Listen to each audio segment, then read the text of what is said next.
என் தேவனை ஏன் என்னை கைவிட்டீர். ஏன் இயேசு கிறிஸ்து சிலுவையில பிதாவை பார்த்து என் தேவனை ஏன் என்னை கைவிட்டீர் அப்படின்னு ஏன் சொல்லணும் அப்படின்னா, நம்ம எல்லாருடைய பாவங்களுக்காகவும் தான் இயேசு கிறிஸ்து சிலுவையில அடிக்கப்பட்டாங்க. நம்ம எல்லாருடைய பாவத்தின் அகோரம் பயங்கரமா இருந்தது.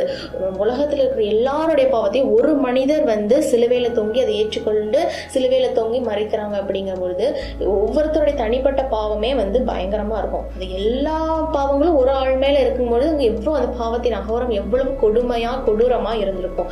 அப்படிங்கிற பொழுது எல்லாருடைய பாவங்களும் இயேசு கிறிஸ்து ஏற்றுக்கொண்டது நிமித்தமா அந்த பாவத்தின் அகோரத்தின் நிமித்தமாக பிதாவின் முகம் இயேசு கிறிஸ்துவும் மறைக்கப்பட்டது. இயேசு கிறிஸ்து பூமியில சுற்றி திரிந்த நாள்ல பிதாவோட இணைப்பிலே தான் இருந்தாங்க. பிதா எப்பொழுதுமே பிதா கிட்ட ஜெபித்துக்கிட்டு பிதாவும் இயேசு கிறிஸ்து இணைப்பிலே தான் இருந்தாங்க. அந்த இணைப்பு துண்டிக்கப்படவே இல்லை. ஆனா சிலுவையில நம்மளுடைய பாவம்